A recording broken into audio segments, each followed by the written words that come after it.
stewards of this land for thousands of years, and if you can be continuing that cultural imperative to take care of the land for future generations. So we want to pay our respects to them and to their elders in the past and the traditions that they passed on to the current leaders and to the future leaders coming. And we also wish to tread lightly upon the land and treat it with respect. Thank you.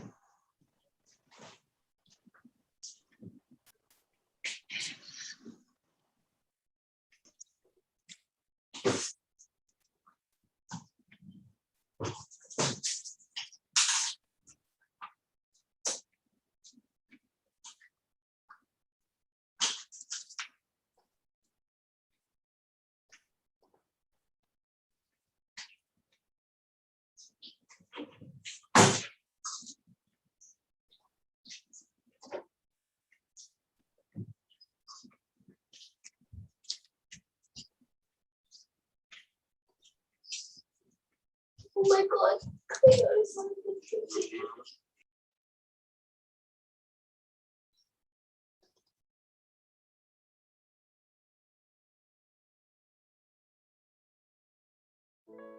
Seek the Lord while he may be found.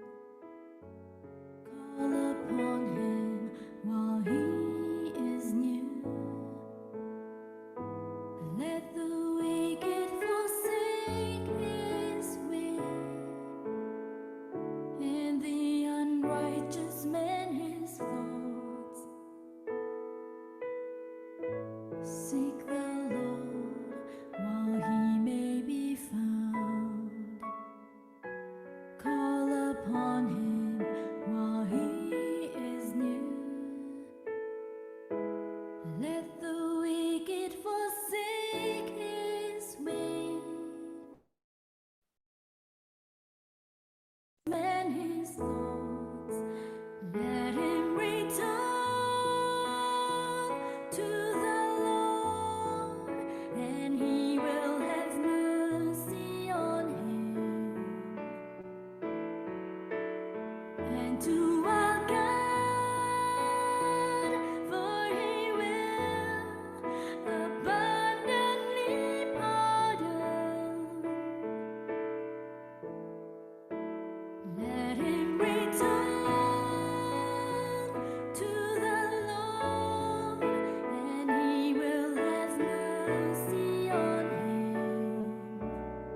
Mahabhikanze rajasamudgate suha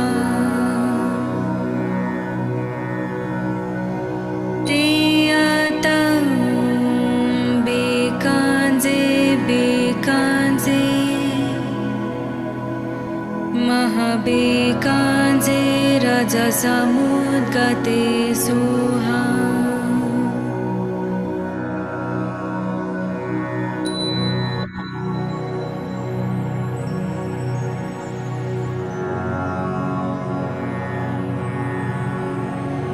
Teyatam bikanze bikanze Mahabhikanze rajasamudgate suha Teyatam bikanze bikanze Mahabhikanze rajasamudgate suha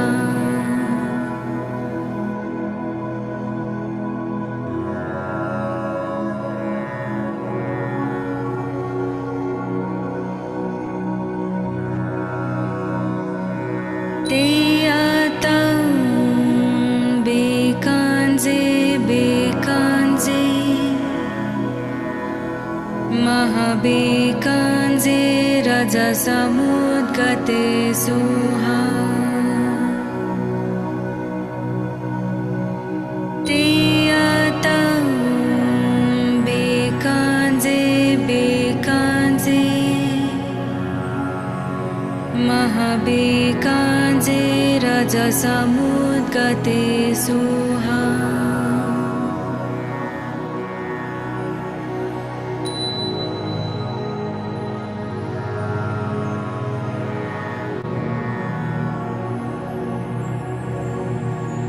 Teyatam bikanze bikanze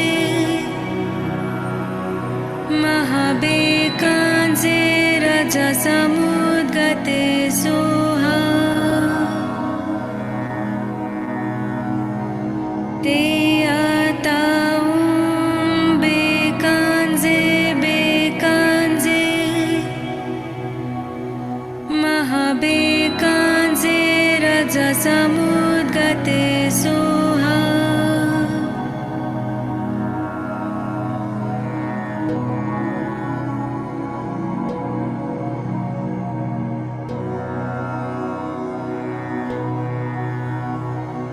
Teyatam bikanze bikanze Mahabhikanze rajasamudgate suha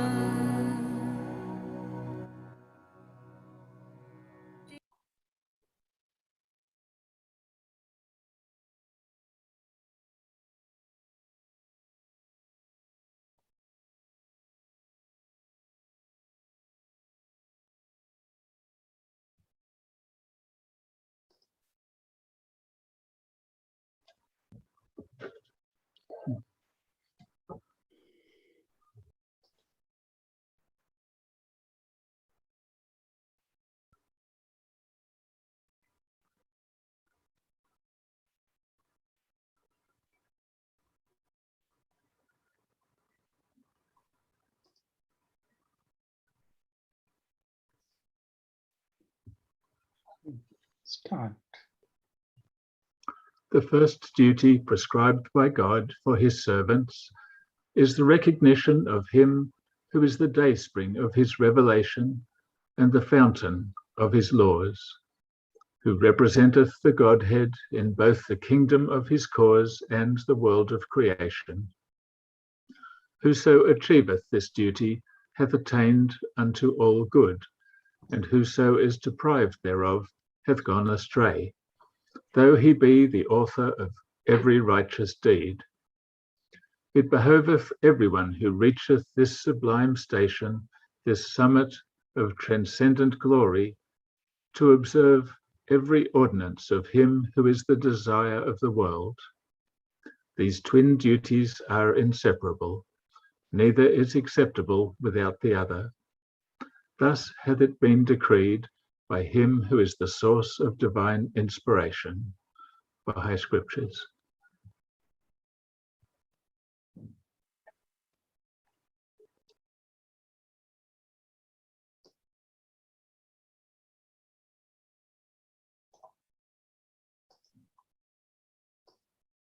Make every effort to supplement your faith with virtue, and virtue with knowledge, and knowledge with self-control, and self-control with steadfastness, and steadfastness with godliness, and godliness with brotherly affection, and brotherly affection with love. For if these things are yours and about, they keep you from being ineffective and unfruitful in the knowledge of our Lord Jesus Christ.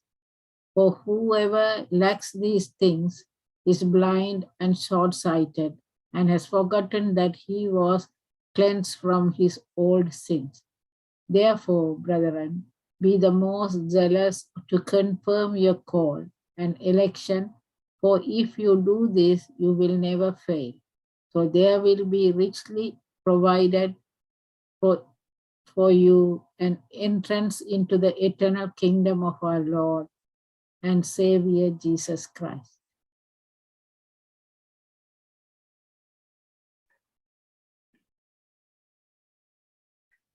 Make haste in doing good. Check your mind from evil, for the mind of him who is slow in doing meritorious actions delights in evil. Should a person commit evil, he should not do it again and again. He should not find pleasure therein.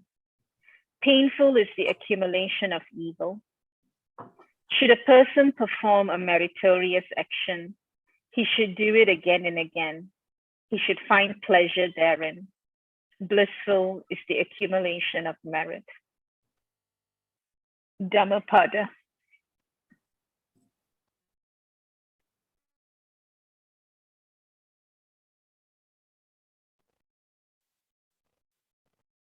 Verily, in that is a sign for you, if we be believers, and I will confirm what is before you of the law, and will surely make lawful for you some of that which was prohibited from you. I have come to you with a sign from your Lord, so fear God and follow me, for God is my Lord and your Lord, so worship him. This is the right path.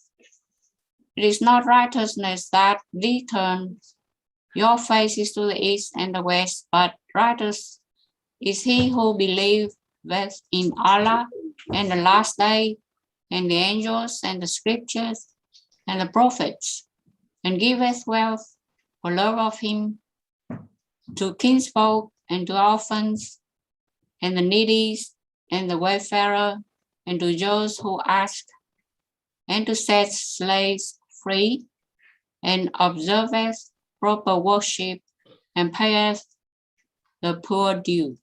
And those who keep their treaty, and they make one, and are patient in tribulation and adversity in time of stress.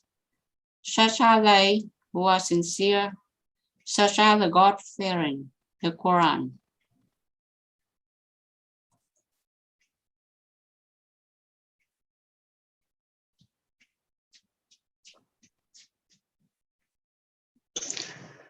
Those wise men who are much given to meditation and find pleasure in the peace of a spiritual way of life, even the Devas envy them, perfect Buddhas, and recollected as they are, not to do any evil, to cultivate good, to purify one's mind.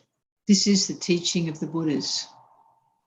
By sustained effort, earnestness, discipline, and self-control, let the wise man make for himself an island which no flood can overwhelm. Buddhist scripture.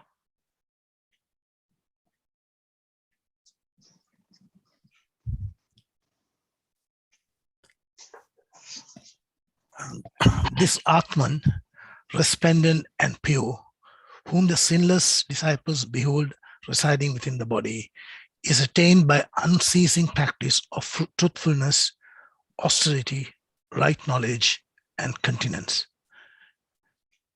Hinduism, Ukanda Upanishad 3.1.5. Though constant effort over many lifetimes, a person becomes purified of all selfish desires and attains the supreme goal of life.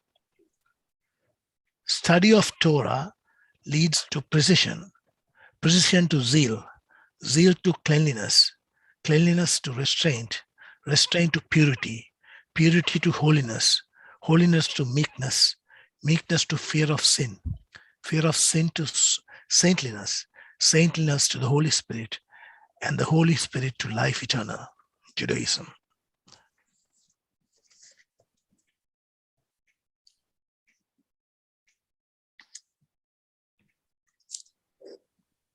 O wayfarer in the path of God, take thou thy portion of the ocean of his grace, and deprive not thyself of the things that lie hidden in its depths. Be thou of them that have partaken of its treasures. A dewdrop out of this ocean would, if shed upon all that are in the heavens and on the earth, suffice to enrich them with the bounty of God, the Almighty, the All-Knowing, the All-Wise. With the hands of renunciation, draw forth from its life-giving waters, and sprinkle therewith all created things, that they may be cleansed from all man-made limitations, and may approach the mighty seat of God, this hallowed and resplendent spot. Baha'i Scriptures.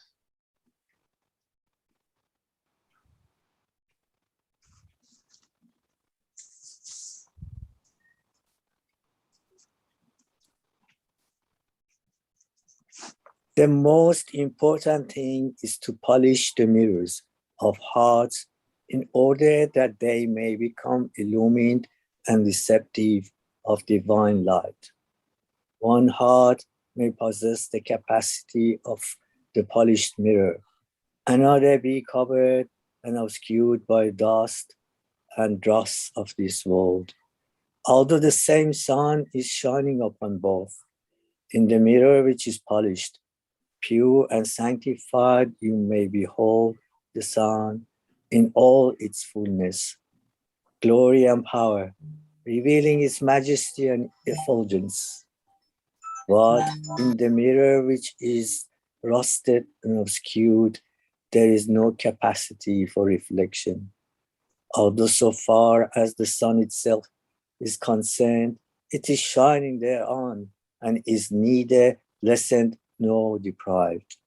Therefore, our duty lies in seeking to polish the mirrors of our hearts in order that we shall become reflectors of that light and recipients of divine bounties, which may be fully revealed through them. Baha'i Scriptures.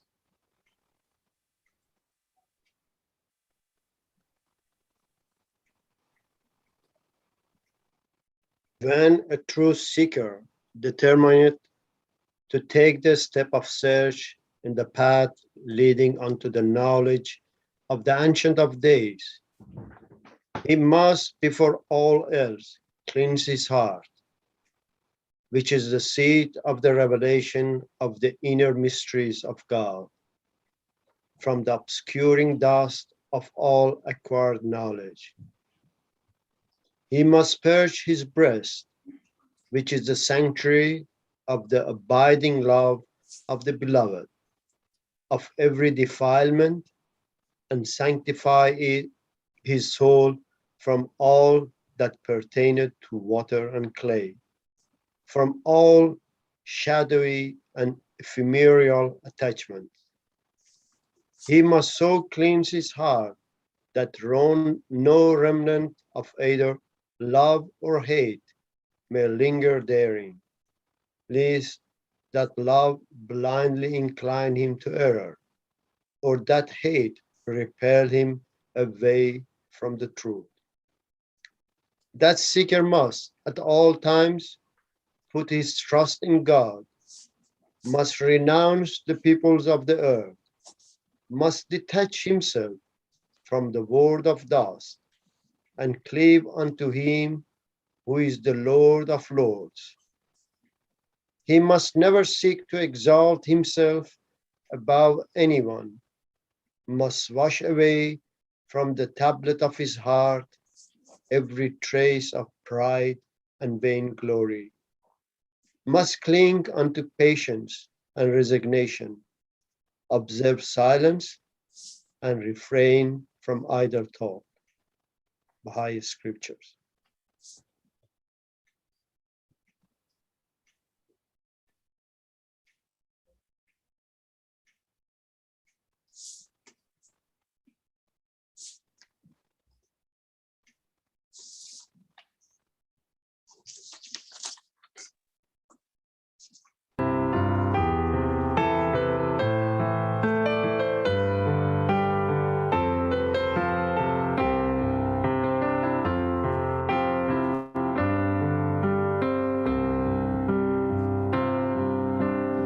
Oh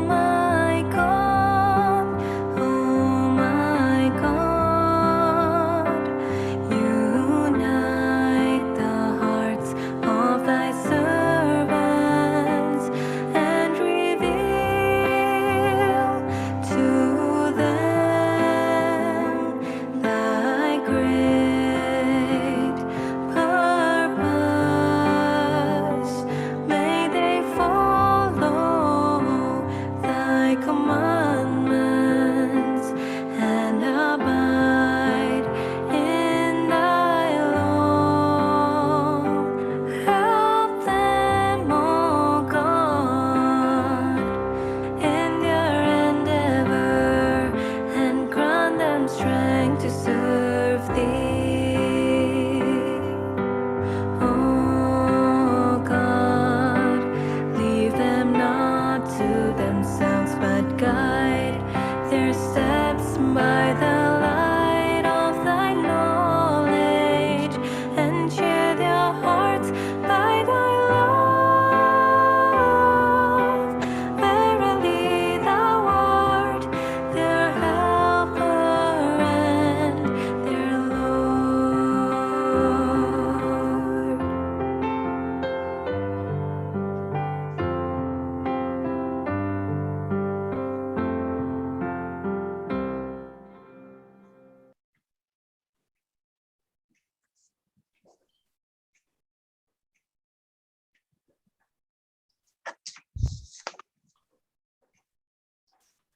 Dear friends, welcome to tonight's program. And I thank all our readers, and special thanks to Tracy for acknowledging the custodians of the land. Thank you. And I welcome Mr. Anna to tonight's presentation. And he's going to talk about my journey, explaining how his inner journey had influenced his outer journey. He is currently working with refugees and asylum seekers, and he is the author of the book, Sri Lanka, A Victor's Peace, exploring the development in the decade following the end of the civil war in Sri Lanka. Please, Mr. Anna, you're welcome to tonight. Thank you very much. Hello, everyone. I like to begin by thanking Perry for inviting me to participate in this multi-faith dialogue. I must confess, I was rather surprised because I'm not someone who has publicly shared my view on matters of faith. Perry clarified by saying that the purpose was not just about faith, but also about a topic that one is passionate about. I was able to see the connection because it's one's inner belief that drives one's passion. We act driven by our belief. In that sense, it is our inner journey that drives our outer journey. What I propose to do is to share how my inner journey had shaped my outer journey. Like most people, I'm driven by the search for the big questions. What's the meaning of life? What is the ultimate reality? And why are we here? Having pondered these questions, I have come to the realization that we humans who are endowed with a finite mind are incapable of fully comprehending an infinite reality.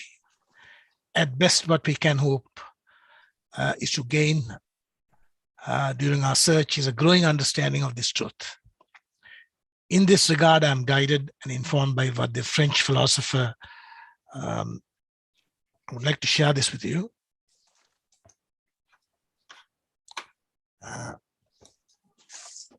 What the French philosopher Voltaire had to say about the search for truth.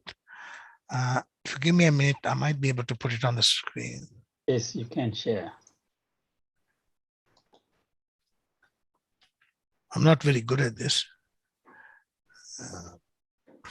Share it.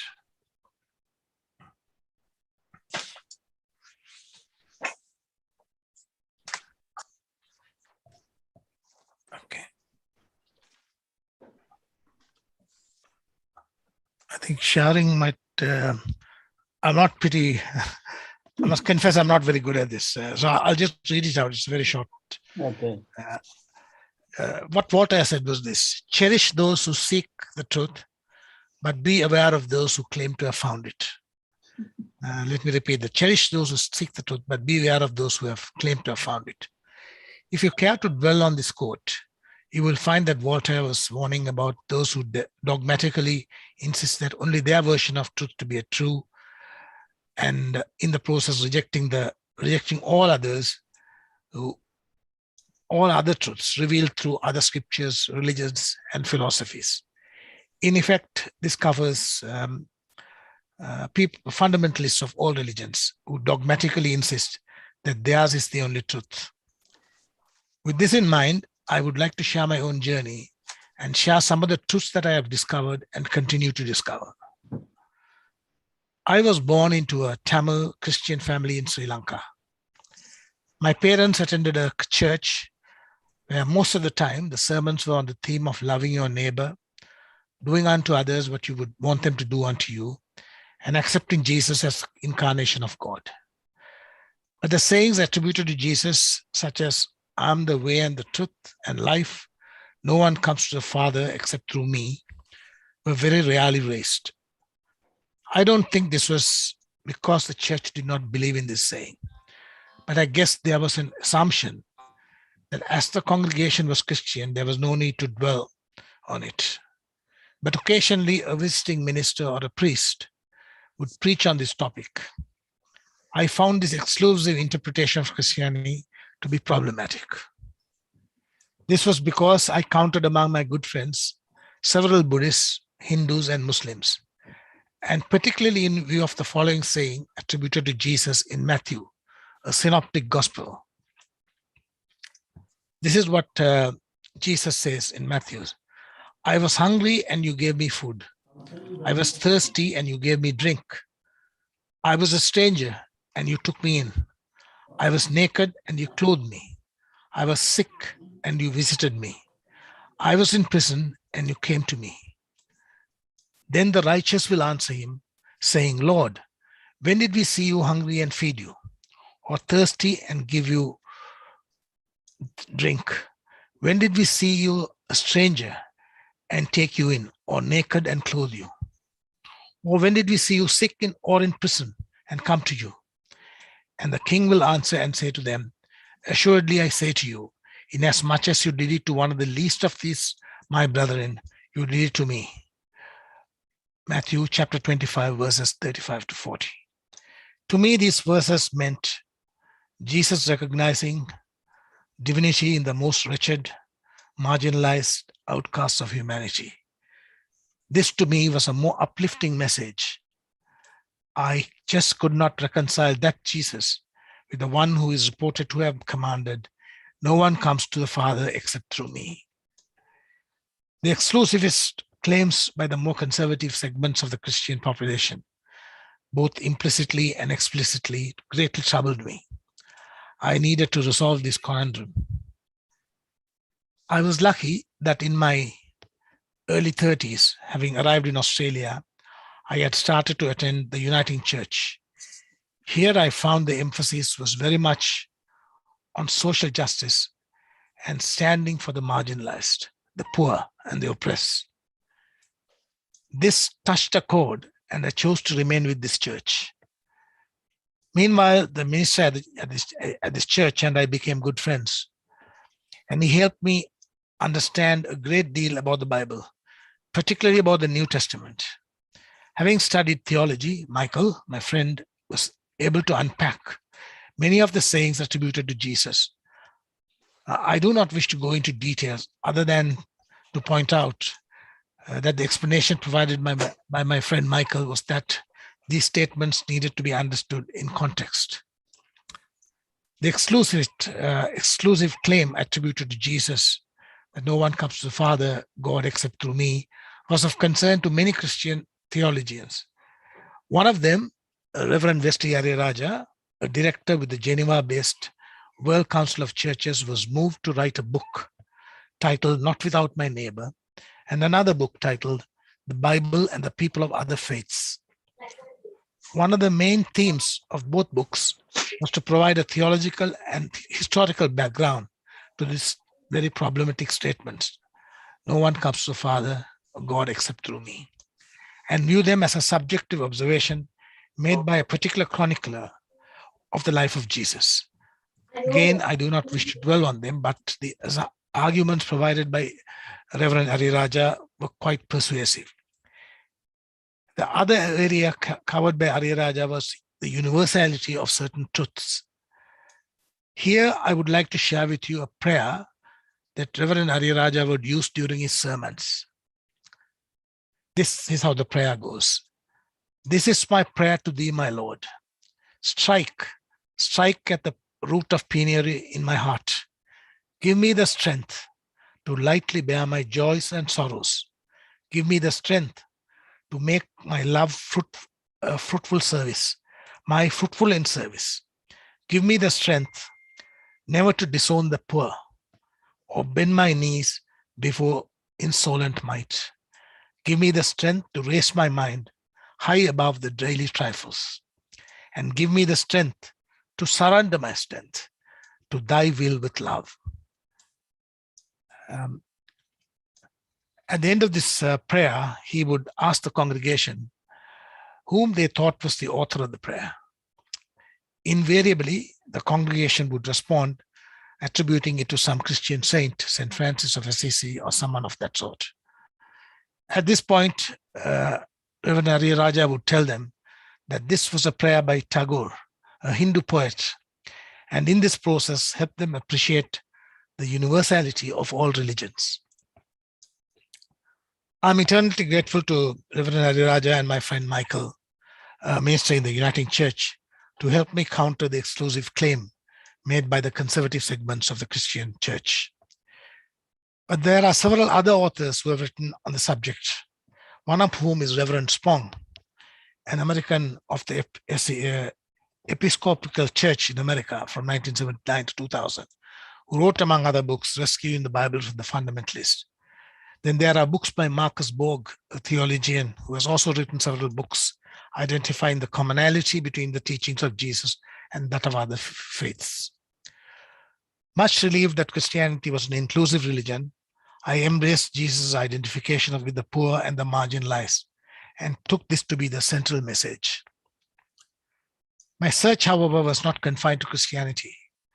I also sought some understanding of the philosophies that underpin other religions, particularly those that originated in the East. I found Hinduism's thrust on the notion of karma resonated with the liberal teachings of sowing what one reaps. I also found Hinduism to be a truly tolerant religion that not only accepted but embraced the truths proclaimed by other religious traditions. A Hindu friend of mine shared this parable to demonstrate how truth is often in the eye of the beholder, and in our conviction, we forget to see the larger picture. The story involves 5 blind men meeting an elephant and I'm sure many of you are familiar with it. A group of blind men heard that a strange animal called an elephant had been brought to town, but none of them were aware of its shape or form.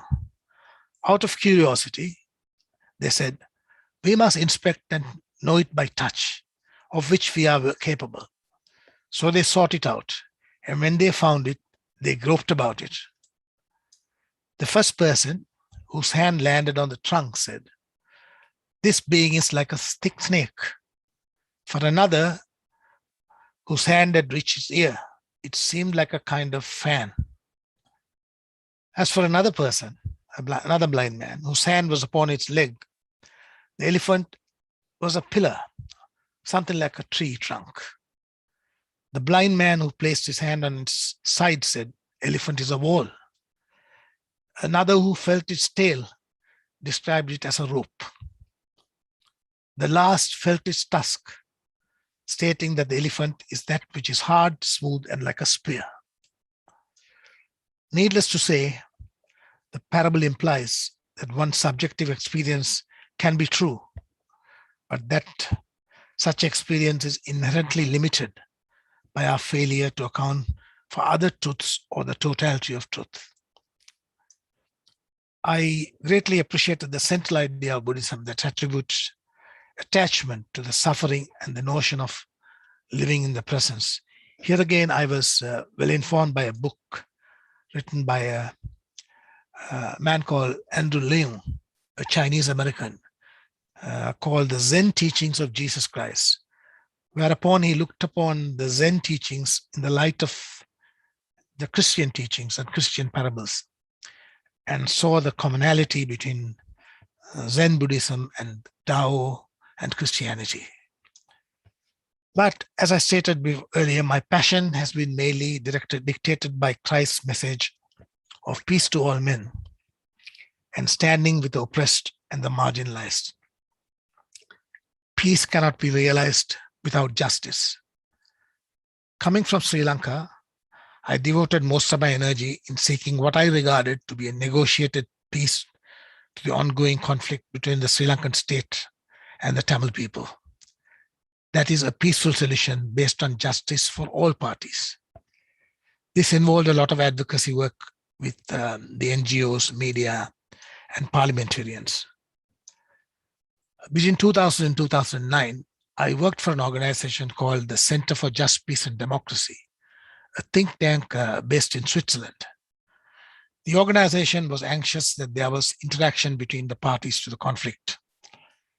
It helped peace activists from the Sinhalese community, the Tamil community, and the international community to come together and present their own viewpoint.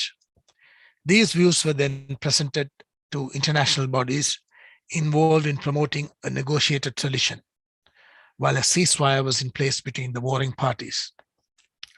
Unfortunately, political events overtook, and the Sri Lankan state was able to impose what can only be described as a military solution. War crimes were committed, and several international bodies, such as the Rome-based People's Tribunal, and the well-respected human rights activists such as Jeffrey Robertson and Noam Chomsky, were compelled to conclude that what had occurred amounted to genocide. Consequently, tens of thousands of Tamils have fled the country to become asylum seekers and refugees. Many of the refugees and asylum seekers made it to Australia.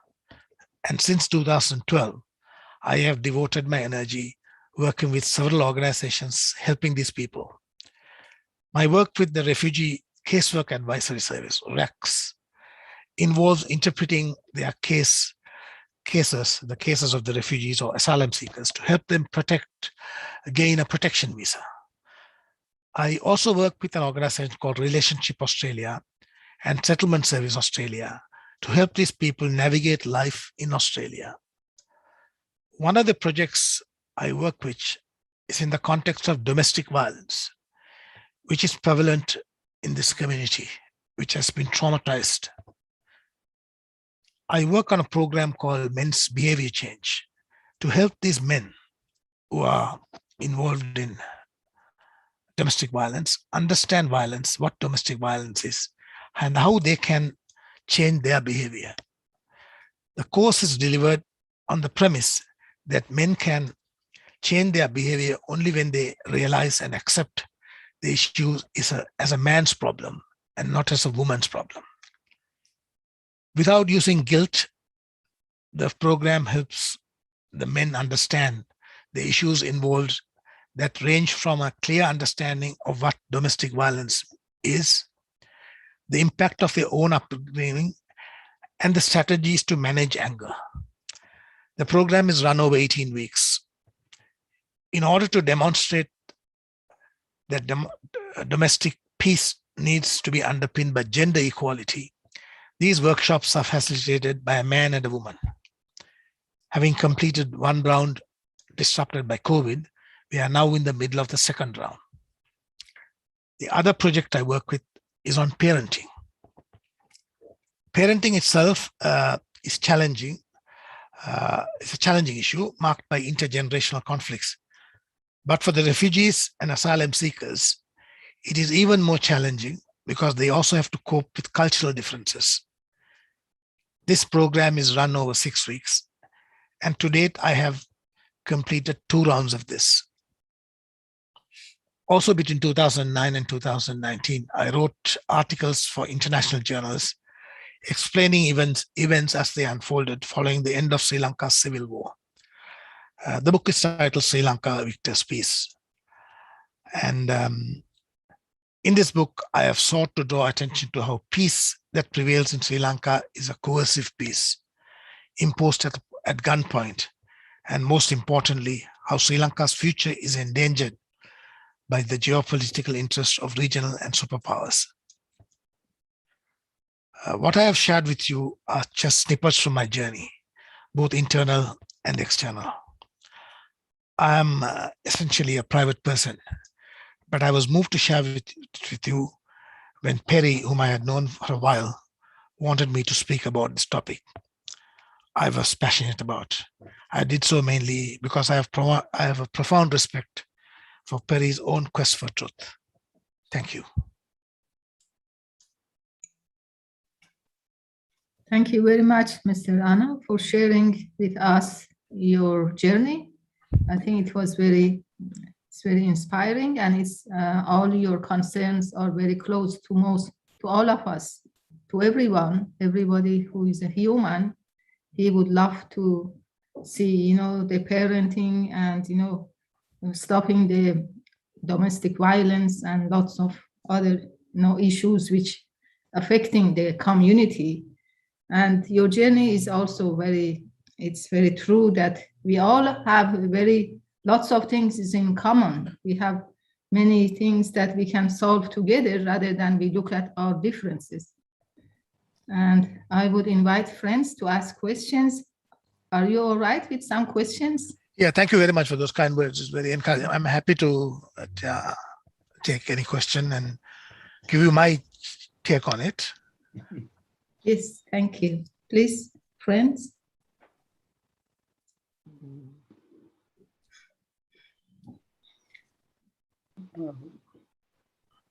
Yes, mine isn't so much a question, but an appreciation very much of your talk and your journey. I was brought up Christian and sort of rejected it for a while, and then had an experience with Jesus, and I started reading the Sermon on the Mount according to Vedanta.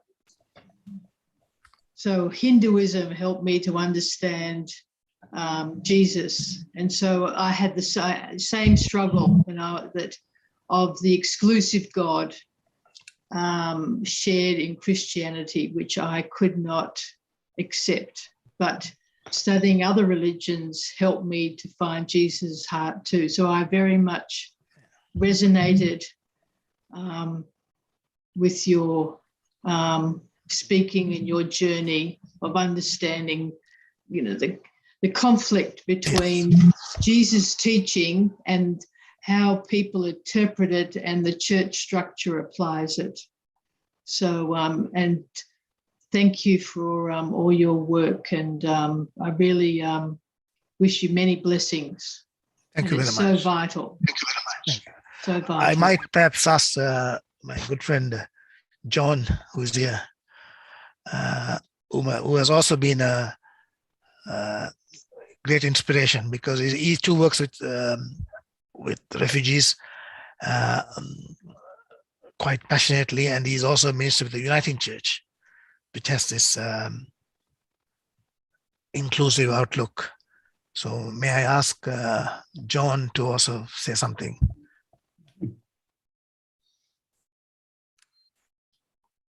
Thank you for inviting me to say a few words. And I was just writing to appreciate in the chat what you have said. Yeah, I have known Anna for a long time, even back in Sri Lanka.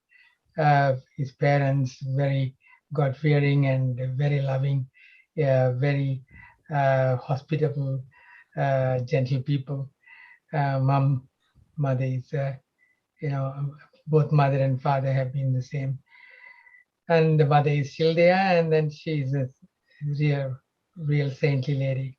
So I think, Anna, one of the things that I learned was that the question that I asked myself, where did the values come from?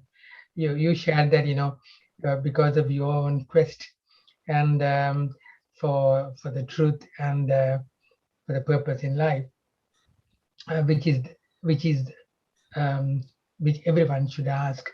But at the same time, to ask, looking around, who are the people who influenced us directly or indirectly? And sometimes, and many a time, we find that our parents have contributed a lot, and we watch them and grow up, and you are blessed with to not only just watching your parents, but listening to your parents and siblings who are all sort of involved with what you are doing. So that's the first point. And I share with you the same feeling about the interfaith, not just dialogue, but understanding and journeying with people. So in fact, when I started working with asylum seekers or internally displaced people in Sri Lanka, most of them were Hindus. And so I didn't even think about it, they are victims of war, victims of violence. That's how I approached. Here in Australia as well, for the last 26 years, that the question didn't come to my mind at all, whether a person is a Hindu or Christian or Muslim or even Buddhist and Sinhalese. So even in detention centers, I looked after them just as much, I would have looked after anyone else who were in need. So the vulnerable people are the ones that challenge us in our journey, looking, the thing that I think I've shared with our group, that if we want to go to heaven, get a letter from a poor person or from a refugee, and not that I believe literally, but heaven is about. And I do appreciate our journey together, and particularly now with the peacetime, what you did was immense, and you're one of those people in the world who were called upon to be in that conversation, and we are very proud of that. And particularly now in your journey, working with the vulnerable asylum seekers, that's where I think spirituality is expressed more deeply when we share our lives with the most vulnerable people. So for me, religion is just a path, but being spiritual is living our life with a purpose of living together and caring for the least of the brothers that Jesus was talking about. So we have a common journey, and I do appreciate it. Thank you. Thank you, Ahmad. Would you like to ask your question? Yeah, thanks. Thanks, Anna, for your presentation and your talk. I absolutely agree with every word that you said on these topics. This is, for me, it's very interesting that finding a Christian that would say and respects other faiths and would not just say that Christ is the right path for everyone and the only path. So my question is, can you tell us a bit more about social religious background of Sri Lanka and why Tamils are fighting and why the conflict has reached to this point? Just briefly, I know it's a big topic. But before you do that, I'd like to say that, you brought the topic of conflict between the spouses. And this is a hot topic in Australia now, too. There's a lot of violence from men on women in Australia as well. Yes. I will try to answer both your questions as briefly as possible. Well, the conflict in Sri Lanka, I think, can be traced to the time that the British left Sri Lanka. And when they left a constitution that gave one man, one vote, which meant that the majority of the people, the ethnic group, was able to form the government. And though there was some kind of opposition that when British were leaving, that there needs to be some kind of weighted presentation to balance this inequality. The British, for various reasons, for geopolitical reasons, because it was the time that the Cold War was breaking out, and Britain wanted a certain port in the east of Sri Lanka to be given to them, which was done. They granted Sri Lanka independence under a unitary constitution. Unfortunately, the politicians who took power under this constitution, in order to consolidate their own power, brought about this bogey of chauvinism and said that the majority language needs to be the official language. That was one of the things. They also disenfranchised part of the population, the Tamil population, who had actually arrived and who were living in the upcountry as indentured labor, descendants of indentured labor. There were two groups of Tamils. Tamils who had lived there in the north and east from time immemorial, like it was their homeland. And there was another group which had come, which was brought in by the British and placed in the plantations. Though that population was totally disenfranchised. That means they were deprived of votes, and consequently, that was one of the things that did cause the war, because the population that was affected was already very poor and they were not in a situation to protest. But the population that was impacted by the Official Language Act, which made it impossible for the Tamils to join the public service, educate themselves, and so on, greatly caused the Tamils to seek a federal constitution, which meant that they wanted their areas to be governed under a federal constitution, something similar to what Switzerland and Canada and Belgium had. But this was met with a lot of resistance. Not only resistance, from periodically there were pogroms. And I remember as a 7-year-old, the home being burnt down and having to escape to the north, and then having to come back to the south again because my parents were employed in the south. And this sort of thing happened. Then there was something called standardization, which meant youth entering universities were, if they Tamil youth, they needed to score higher marks to get into the same course. So this anti-Tamil violence from time to time, and this program called standardization to deprive Tamils of equal opportunity to higher education, to universities, caused a lot of angst among the youth, and they became very militant. The attempts by the Tamil leaders to bring about some kind of peaceful resolution failed, because on two occasions when they did reach agreement, it was politically exploited by the party in opposition. So there was no resolution. And when the war became militant, then it becomes, when the situation became violent, the Tamil youth responded violently to what was happening. And then there was an attempt to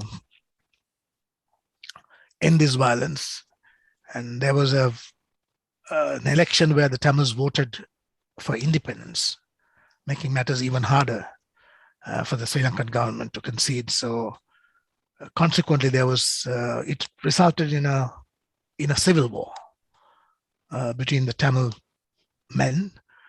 Those who were able to, in 1983, there was a huge act of violence where the Sri Lankan state orchestrated, planned violence on the Tamil people, and about 3,000 people were killed within a space of 2 weeks. Australia opened its doors for Tamils to come to the country under a special humanitarian program. Canada simply said anybody could come. Consequently, we have about 500,000 people in Canada, and about 30 to 40% of the population left the country. But the war continued.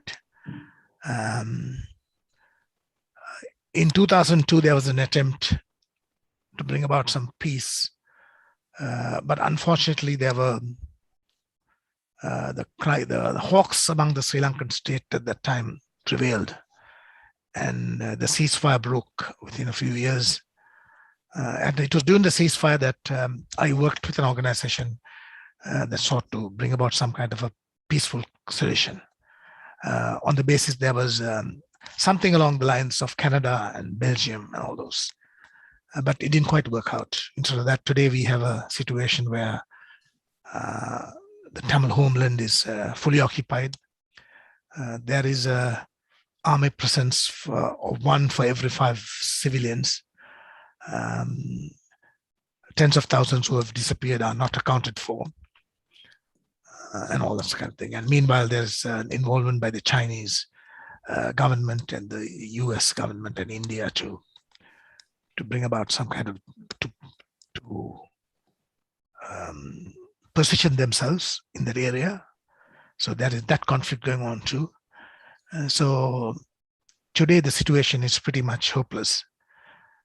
And that's the reason why many are leaving the countries in leaky boats and trying to find their way. Many have gone to countries like the UK and Canada and so on. Since 2013, I think, with the very strong, harsh policy of the Australian government, boats do not come to Sri Lanka to Australia with asylum seekers, and whoever who has come is placed in a Nauru or some kind of a place away from in what they call offshore processing. And even if they are found to be refugees, they are not allowed to come into Australia. They can't go back to Sri Lanka. The US has taken in some of them, 150 of them. There are thousands of them just in limbo land, and there are others in this country as well. So that is my very short synopsis of the conflict in Sri Lanka and how it had led to refugees. As for this one on domestic violence, I think domestic violence is a universal global phenomena. It's true of in Australia and among the refugee communities, and also I think in the larger communities. And lately they have discovered or realized that if men are to change, the change must come from within the men themselves. They need to be influenced by other men. So that is why we have a program called the Men's Behavioral Change Program, which I've been part of. I was trained for about a year or so, and then we've been doing talking to these men. It's a very hard thing because they don't come in voluntarily. They have to be referred to by the criminal justice system. One or two of them who have come in voluntarily have actually seen changes in them. But it's a very challenging program. But it's very rewarding as well to see changes. Similarly, the parenting program is something that I find quite rewarding. And I find that my own understanding of relating to the most vulnerable people and the marginalized helps me a great deal in being able to relate to them when I talk to them. I sort of understand where they're coming from. That's my rather long-winded answer, I think, for the two questions. Thank you. Thank So you. what is the religious distribution in Sri Lanka?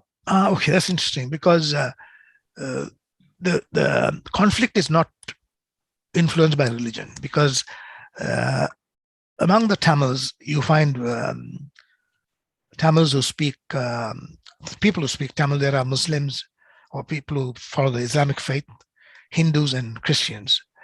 And among the Sinhalese, you have Buddhists and Christians. But the conflict itself is by those who, by and large, the Islamic-speaking or Tamil-speaking Muslims have stayed away from the conflict, whereas the Tamil-speaking Christians and the Hindus are the ones who have been part of the, who have fought, who have participated in the conflict as militants. One of the reasons I think the Tamil-speaking Muslims have not participated is that they have got a population that lives all around the island, whereas the Tamils who are indigenous to the country occupy a set part, the northeast, and they have been claiming that to be declared their homeland and be called a federal state or an independent state. So the conflict is more along the linguistic lines rather than the religious lines, but it is complicated in the sense it's quite unfortunate that the Buddhist priests, or a section of the Buddhist priests who are fundamentalist, who are often at the forefront of the more militant actions. So it has very little to do with Buddhism. It's a kind of political Buddhism that they have employed. So the situation is cannot be understood in religious terms, but in terms of ethnicity.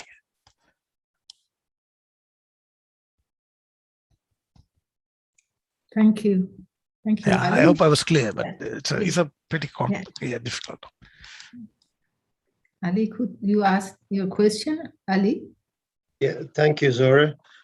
Thank you, Anna, for your presentation. Yes, I understand where you're coming from, especially the conflict, because I saw firsthand the refugees escaping Sri Lanka, coming to Tamil Nadu in South India, because at that time I was living there. I was a student back in early 80s, and two of my good friends were actually the Sri Lankan, Tamil Sri Lankan, who used to come there and go home during the summer holiday. And I know before we left India for Australia back in '84, a lot of refugees were in the town that we were living, and really they were desperate to find accommodation, of course, a place of living. Unfortunately, but those days, I suppose, living in that area, maybe the news wasn't so clear for me. But then arriving in Australia and knowing, then we understood the extent of the conflict that was going on. and really, yes, living there, saw the really the cost of the conflict, really the human cost of it, which is very unfortunate. It's not only there because coming from Iran, I suppose I have seen that conflict there based on the religious, but in Sri Lanka was based on ethnicity, I suppose. One thing you mentioned in the beginning, that being a Christian, going to the church and the priest talking about the only way is through Christ, and then that created a problem for you since you had friends who were Buddhist, Hindu, Muslim, so it came from all background those days. Yes. Really, this is a comment from me, that the religious leaders, wherever you are, doesn't matter which religious background you come from, they have got a great responsibility toward really creating a peaceful society, not for their own people, but the people who live around them. Now we live in a world which we are surrounded by people of various religions. I mean, Australia is one side of it, but even in Sri Lanka, India, where I lived for 4 or 5 years, so there are people of many religious backgrounds. And really, it was in India that I could really get to know Christianity, because being brought up in Iran, most of my friends were Muslim, so they were Christians, but very minimal. Okay, the number is not that great, so you couldn't see them in the society. But I became aware of Christianity more in India, of course, having access to books and all these things. My understanding became better. But my comment is that really religious leaders have got a great responsibility to creating a peaceful society. That's a comment really, rather than a question. Thank you. Thank you. I agree with you there. And one thing I must say that over the last last few decades, I have realized that there's another kind of approach to Christianity. It's a much more liberal, inclusive approach, and more people. I have also begun to worship with a group called the Quakers, who are very welcoming of all religions, but they started off as a Christian sect, Christian group, the Friends. I find that, and I would invite any of you to come, because it doesn't really matter what religion you belong to. There's a 1 hour of complete silence, and you sit with yourself, and you can connect to whatever you think. You can connect to the divinity within you, or your subconscious mind, or God, or whatever it is. It's a very powerful experience that I have had, and COVID had put a stop to it, but I'm starting to go there, and I find there are people from different faiths who come in, and there are no scriptures, no music, just sitting in silence for 1 hour. It sounds a bit strange, but when I did it, I found that it was quite rewarding. Yeah. Now I have associated with Quakers when I used to live in Wagga Wagga down south. I had some good friends, Quakers, good friends, and sometimes they come to our meetings. Sometimes I used to go to their meetings and just get to know each other. That's more of it. Yeah. No, thank you for that, Anna. Thank you. Thank you very much. Like to ask you a question? Yes, thank you, Mr. Anna. Yes. You mentioned about Jesus said, "I am the truth." Now we just go back to the Bible. The reason that I see the difference between Jesus and other prophets, that in the way he claimed himself to sacrifice himself because of the sins of the people, and he willing to die on the cross, to be crucified without general anesthetic, and you thought it was a very painful death. And when he was alive, he was among the poor, the 12 fishermen who earn a living by fishing. So you see, he we can see in the society, he's not in a company with the power and the richest people. But anyway, when he say, I'm thirsty, you give me water. When I'm hungry, you give me food. It's because the God want to give him strength that he can relate his strength to the people problems. Because even angels and saints, before they become God or demigod, then they need to suffer quite a little bit. And then when they become saints or angels, if people come and pray to them, then they would understand the people problems. Because if they ever hungry, then they say, these people pray me for food, and I experienced hungry before, so I understand. So I think that's another way that he's not because he's real hungry, or maybe God want him to have strength and some relationship with people. And the other thing that with the trauma and conflict that your people experience, with the journey that you experience, I thought it was, well, on my part, I said you have been going with God. God was always accompany you, and God have engaged you into the service. And you've been working for people on education matter, on domestic violence, and parenting, and try to help all the people get into assimilation and integration into the mainstream of the Australian life. So it was one of the brave things that you've been doing. And I don't know how your people, when they come to Australia, they had to go through the security and intelligence check of the AGO. And but I think they will be fine. They're fantastic people, so they contributed to the society. And I think it was like multi-skilled and multi-talented people. So it was like Australia was very, very lucky to have them. Thank you very much. Thank you for the kind words. Thank you. Mr. Perry, you would like to say your question? Thank you. Thank you, Anna. It was very enlightening how much you have read about the religions and how you try to reconcile them, and how it has your belief or your understanding of the truth has inspired you to serve humanity, and the effort that you have taken to bring peaceful solution to problems in Sri Lanka. And you have worked with the, what is that, Geneva organization?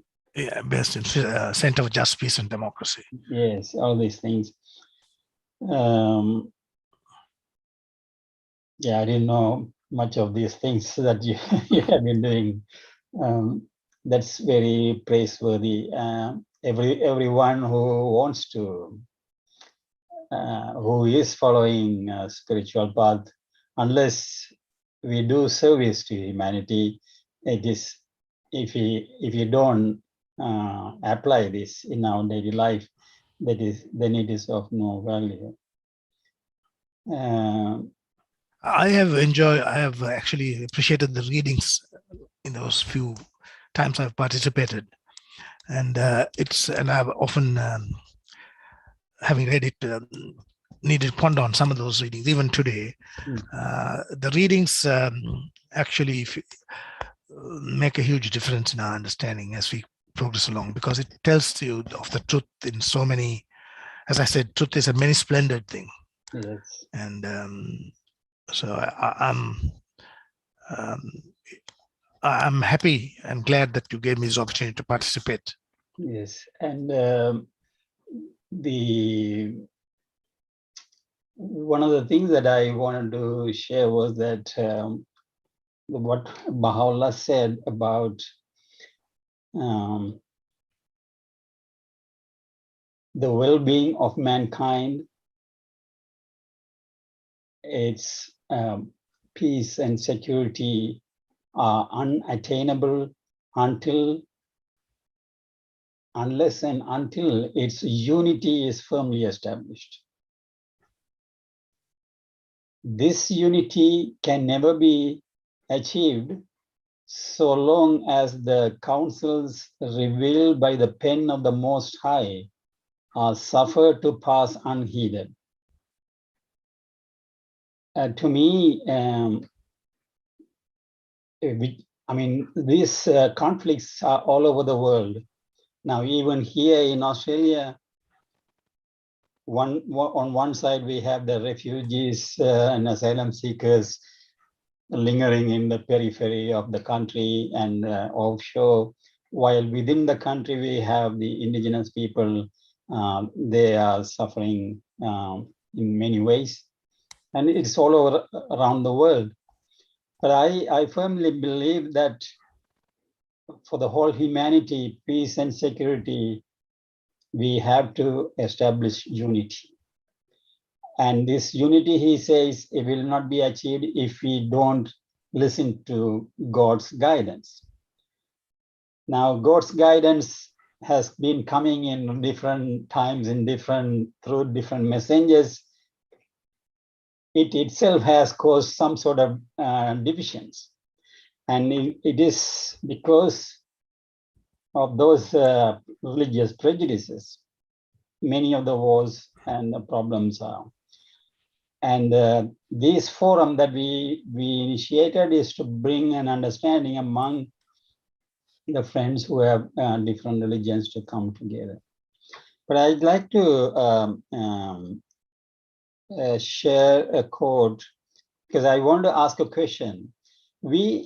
All of us here in the world, if we are trying to find a solution, we had to let go some of those things that we held so dear to us. And this, let me see, I can find this.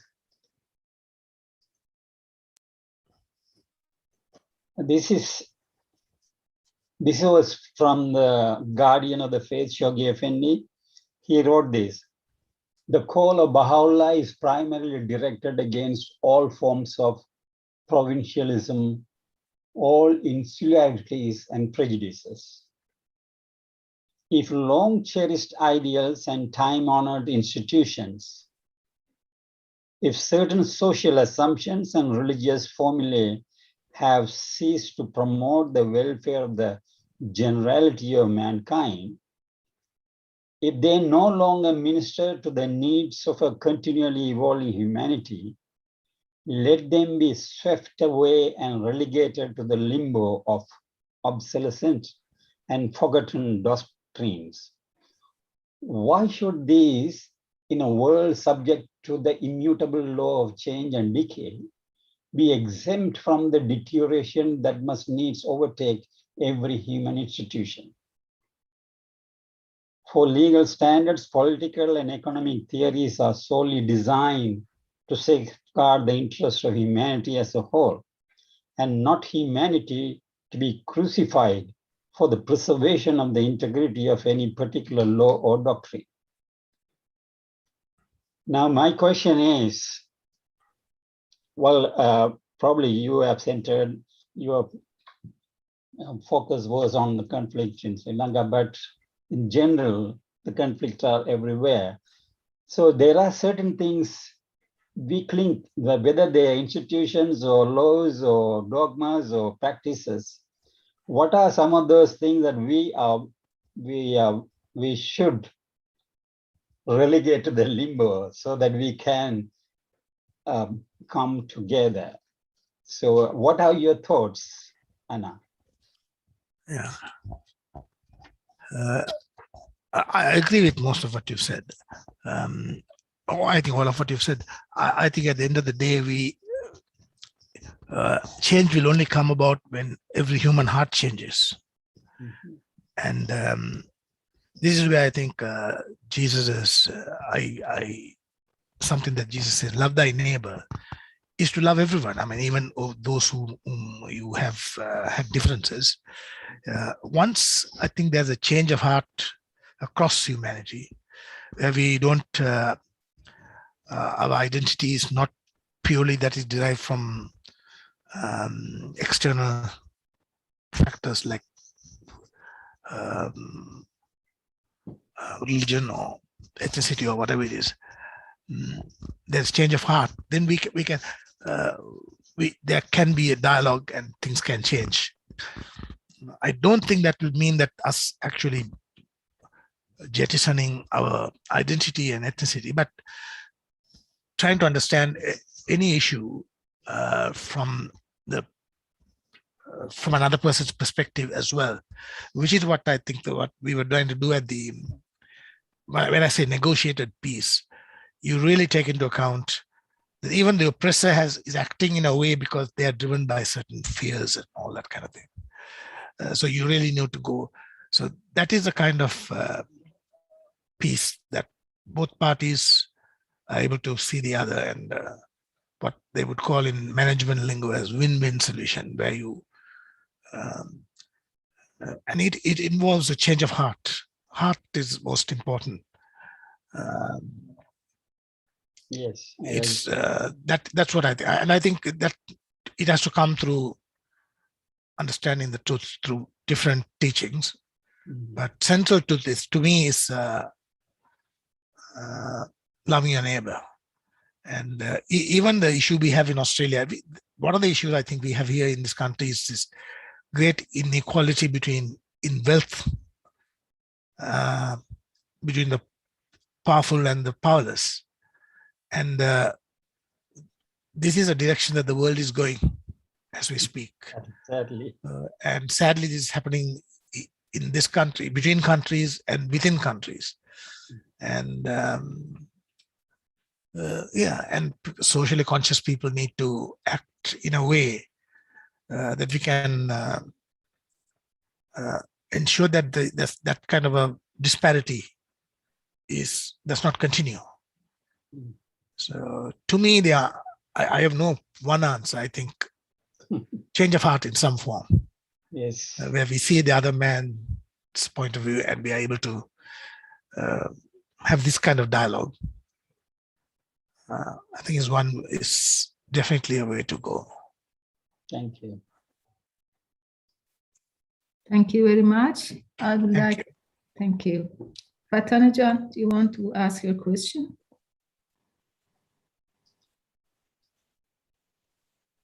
Thank you, Anna, for your inspiring journey that you share with us and your dedication to the helping the marginalized and concern of the justice of the world and working with refugees. I was one of the refugees, and your position very much helpful to my life, and I really appreciate that. So I just wanted to comment on the quotation you said about the Christ, that he said that the only way is through me. I just wanted to say that perhaps he was right. That's the only way through him. But then that reminds me to the example of the elephant you said, because the person who looked through the Bible says that's the only way. Another person who touched the trunk, perhaps he says the only way is Islam. The one who touched the body of the elephant might say that is the Judaism, through the only way to God. So I'm just thinking that, okay, if that example is really understandable and somehow real, therefore we need to look at the reality and find the truth, and it is the responsibility of all of us to investigate the truth, because really the trunk isn't the elephant, really the snake isn't the elephant. So it is the responsibility of all of us to investigate and find the reality. And if it is perhaps in this example was the blind people who are doing, but if we have a different color of glasses on our eyes or a veil in front of our eyes, or we need to be more open and understand. Therefore, we find the truth, because truth is one. Truth is not many elephant ears, all of them.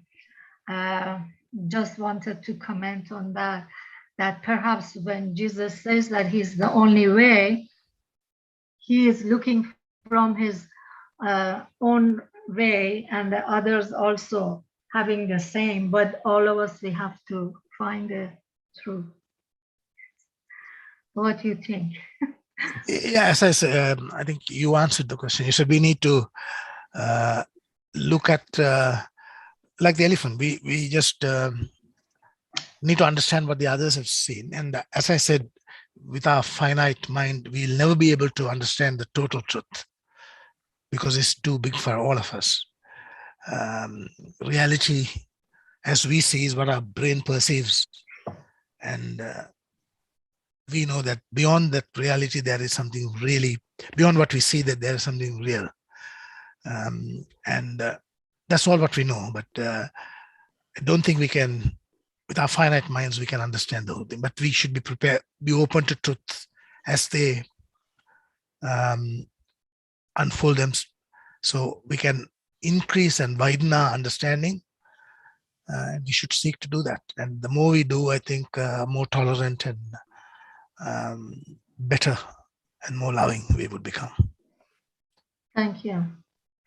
Thank you. Nisha, would you like to ask your question?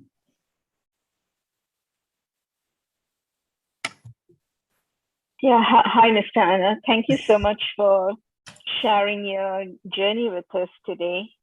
I must commend you on, your passion for service for your community. As a matter of fact, it actually energizes me to pursue my purpose, in the line of service. I think you did mention about universality of religion as you were seeking. Yes. Am I right? Yeah. And I think just a few some comments on that, and then maybe I might ask 2 questions if that's okay. Yes. So I completely agree that the universality of religion is basically the new spiritual temper, in the sense that it not only enjoins tolerance, but it also urges us to accept other religions. Yes. Also, when universality of religion is embraced, it avoids us from being attached to all these particularities of, like what you mentioned, like creed and dogma and beliefs and all these ritualistic practices. Because I personally believe that, every religion is able to create purity and sacredness and kindness in the human mind. So I think when one actually embarks on a journey to independently investigate the truth, you'll be surprised what you find, because you're no longer stuck in this little cocoon of a set mindset, because this is all you have been told and this is all you have grown up with. And I think, every individual should have this opportunity to independently investigate truth in seeking whatever that may be it religion, knowledge, etc. And I think this is probably one of the things that should be inculcated in parenting.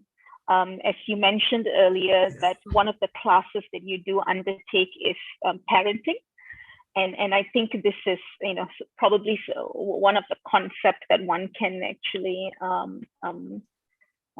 introduce. Definitely, also, yes. Yeah. Also, when it comes to parenting, one of the things that you talked about was domestic violence among the Sri Lankan community in Australia, especially involving women, and I find that quite surprising. Why is this? I mean, is there any work in progress to achieve gender equality among the Sri Lankan community? How are the Lankan refugees assimilating into the Australian community? I mean, frequently attachment to one's cultural practices that they may bring from their, place that they grew up in and they were born in, may hinder progress of the society here in Australia. So, I mean, maybe some, you could share us some information on those questions. Yeah. Thank you very much. I mean, you pretty much summed up one thing I was saying, that we have to be on a constant quest to learn about other truths and other faiths and other aspects of it. And I think it's a learning process that one goes through. So I totally agree with what you said. We need to continuously search for the truth. But I think this is why I quoted Walter at the beginning, who said that moment someone says, I have found the truth, and that's it, then you got to be very careful, because nobody can ever, in one lifetime, or as human beings, we can't say that we know the entire truth. That's just, I don't think that's possible. So therefore, constant quest. About domestic violence, it's domestic violence is really, I work with Sri Lanka and also with the large community as well. It's not confined to any particular community. It is across the socio-economic groups. You get very educated, well-educated, upper-class people from all communities, and you get the marginalized, the poor, and so on. But there's a slightly better awareness among the people who are better educated. But that doesn't mean that there's no domestic violence. There is domestic violence across all communities. And I work as a bilingual facilitator. So I work in English and in Tamil. So one of the reasons could also be the trauma that they've experienced there. I'm not 100% sure about that contributing towards domestic violence, but they do carry a lot of trauma and tension. But as for parenting, I think it's an issue that all of us as parents would have faced as we grow. And it's a continuing because we will never be able to enter their lives.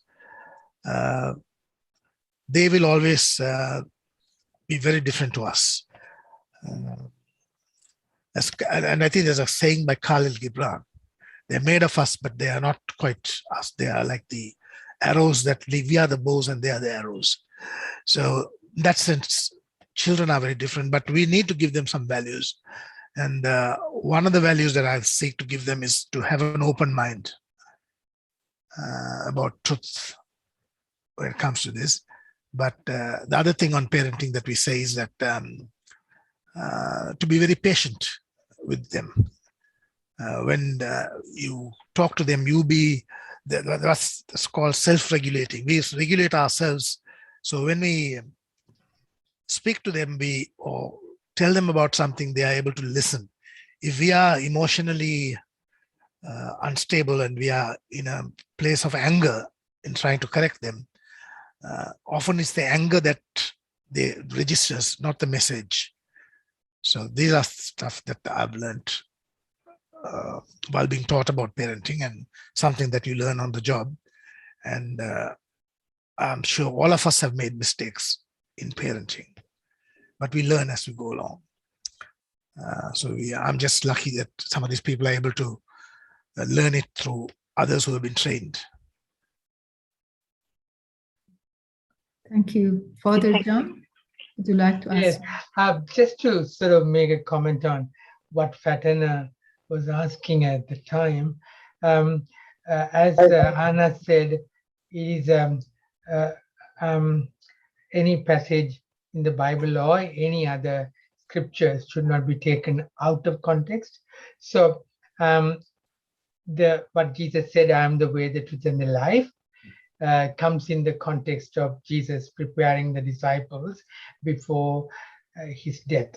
So he talked in different ways about, he was going to depart, and only John, out of the 4 Gospels, talk about it, and I was saying Synoptic Gospel, Matthew, Mark, and Luke.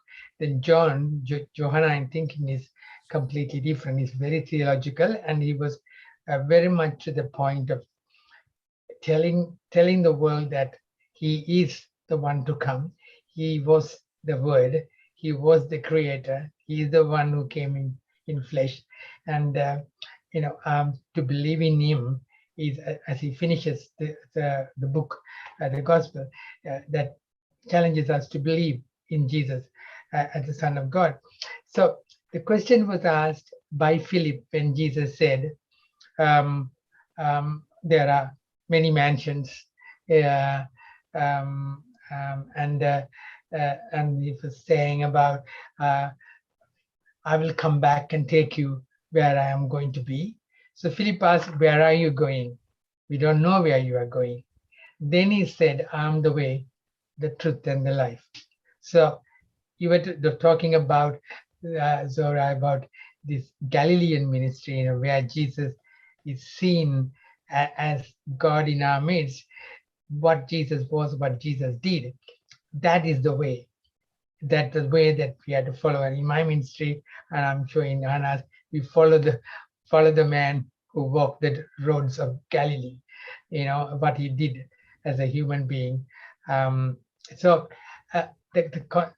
He wanted to say that I am is a word used for God in the Old Testament.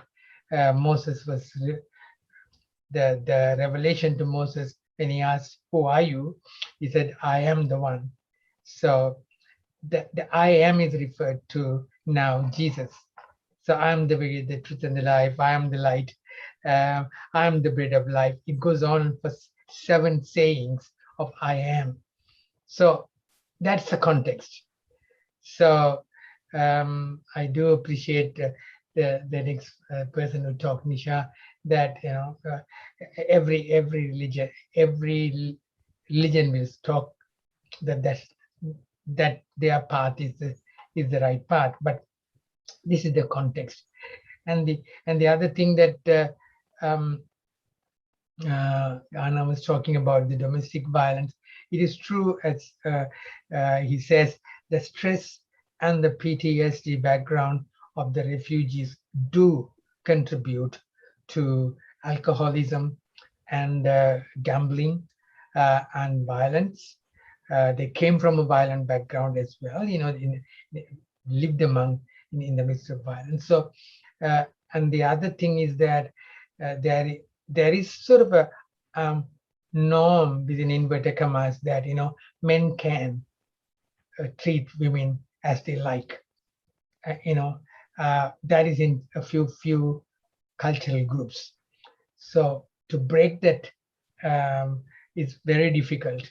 And so with lots of stresses within the family, a lot of tension within the family, women, a man and a woman in the home, in a changing environment, with all the stresses that they face, and the children, intergenerational problem that they face, there is a possibility of domestic violence, not just physical, mental, financial, emotional, anywhere, even in silence, a man can cause domestic violence on a woman, being just silent for a day, getting into a bubble. I feel whenever I go into a bubble, when I say I don't want to talk about it, then I tell myself this is domestic violence. I'm causing stress to Shanti by being silent also. So it's very, very subtle. So what he's doing, what Anna is doing in that is really combating the men's attitude and what's really happening, which is something to appreciate. Yeah. Thank you. Thank you. Nisha, would you like? So, Zore, whenever you want to go, you can go. We will continue. Yes. Yeah. Sorry, no more. Yeah, no more questions. I was just going to say thank you to John and Anna actually I completely agree with the fact that a lot of these domestic violence stems from an underlying trauma, in the sense that like things like alcoholism, any kind of addiction, as a matter of fact, be it alcoholism, drugs, etc., gambling, these are actually solutions to an underlying trauma. So things like alcoholism is not a disease per se, but they are actually solutions. So people go through or seek various different channels to subdue these traumas that have been haunting them for years. So I can appreciate like the amount of effort that needs to be put into the work that Mr. Anna is doing in order to raise this kind of awareness. And I really hope that people, these victims are able to access mental health and rehabilitation. Yeah, thank you. Yeah, I'm actually glad that SSI has actually the courses in domestic violence conducted in Tamil, in Arabic, in Farsi, and I think those are the 3 languages now. But they're hoping to extend to other languages as well. And it's something that Settlement Service International is very passionate about, and I'm glad I got involved with them. Yes, I feel that lots of, the science and also, the psychologists and lots of things comes into, solving any problem. Spirituality, I think, is a big role, but science and, the medicine and psychologists, especially if they do the good job, they can solve lots of problems. And, changing the heart, I think, is one of my very favorite subject. Always, I feel you can always connect your heart to the higher and then solve lots of problems, like loving your neighbors and fellow humans, and which we can do it through spirituality and the religion we believe. And we can all work together. There is so much we can do together rather than we try to concentrate on our differences. Yes. Thank you very much. Thank you very much. I believe that you continue. No, it's okay. I do that. This connectedness is the one that finally works. We need to connect with people, and it is true. Yes, thank you. And Young, that kind of connection, you can, even with the group I work with, I try to connect. Yes, very important to learn that we can work together much better than we divide each other, like for anything. Thank you so much. Have a good night. All of you too. Yes, thank you. Yeah, thank you, Mr. Anna. Just have a quick questions. I agree with you that you said you believe that the truth with many splendors. So, but it's not the problems here is not people don't know the truth. The problem that there will be certain people, certain group of people, they know where the truth is, they know where the real God is. But however, whatever happened in people's hearts, they will try not to accept the truth, and they try to fight among one another or each other over the issue of the truth where the real God is. So what I'm saying is, for example, you see 2 groups fighting on the street, but actually they said, oh, one is Buddhist and one is Christianity follower, but actually the real issue might not be anything to do with religion, because people are so complex. The human behavior and thinking and everything is so complex. So really in real society, only the scholar, they can pinpoint out and they can lead people. And obviously there's so many books write about where the truth and where God is. And it's up to the people to accept God or not, and stop to pretend that they don't know where God is and try to fight each other for their own commercial reason.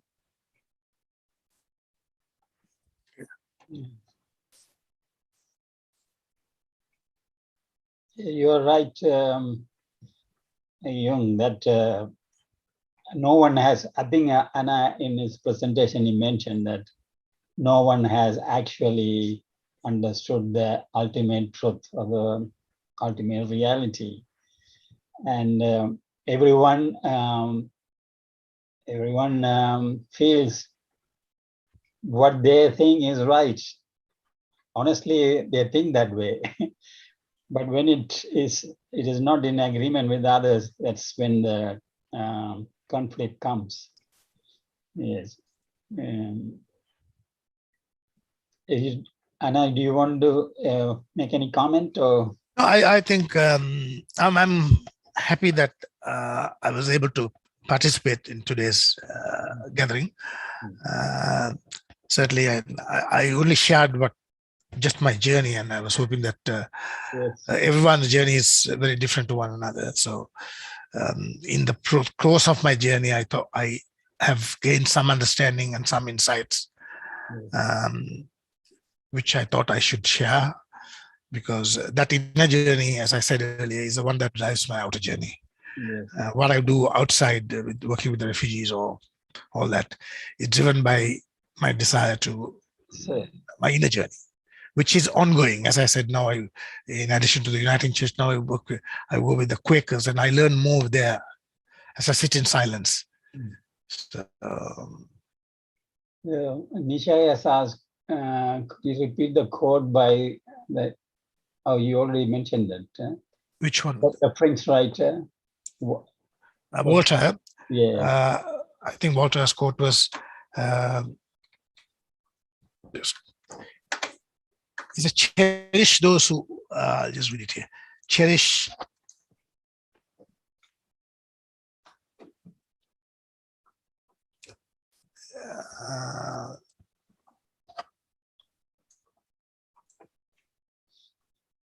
Maybe you had to. No, I got it. Cherish those who seek the truth, but be aware of those who claim to have found it. Right. So it was in French, so somebody had to translate. Yes. So I don't know if the translation is perfect, but this is what he said. Cherish those who, in French though, cherish those who seek the truth, but be aware of those who claim to have found it. Thank God we are all trying to find the truth. So. Yeah, we are trying to find it. So it needs to be cherished. Yes. Can I say that those certain spiritual principles that are very common in every faith, and then we should grab those spiritual concepts and then use them to bring unity and harmony among each other. Yes. Like love your neighbor. Mm-hmm. It's in every religion. Yes. Yeah, compassion. Compassion. The Buddha preached is very akin to what love is all about. This is just something very compassion. I think I like the word compassion as well, because it includes love and also something more than that. Yes. Yes. I think it's almost 9 o'clock. Just a comment that the domestic violence trauma might be contributing, but I think the underlying issue is that subconsciously men from this background, they believe that they are in way superior to women. That is the main reason for it. Because of the domestic violence, there has been, in some cultures, to some extent, has been normalized. That's right. Yes. So we need to teach them that, as Reverend John Jagasoli said, domestic violence is not actually physical abuse, but also emotional abuse, financial abuse, and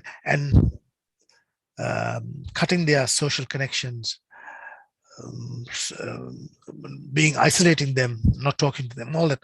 So we try to make them understand the various what domestic violence is all about, and stop them from using it. But we don't. The idea is not to make them feel guilty about it, but feel that they have, because shaming does not work. Yes. You need to make them understand and realize, and sit with them. as equals and share stories. So I've seen it work and I've seen it not work as well. Anyone who has not spoken, if you want to comment or ask question, otherwise we can conclude this meeting. Anyone? It's a very good presentation, Anna. Thank you very much. I really appreciate it. Yes. Okay. So thank you very much. Okay, thank you. And Thank you very much.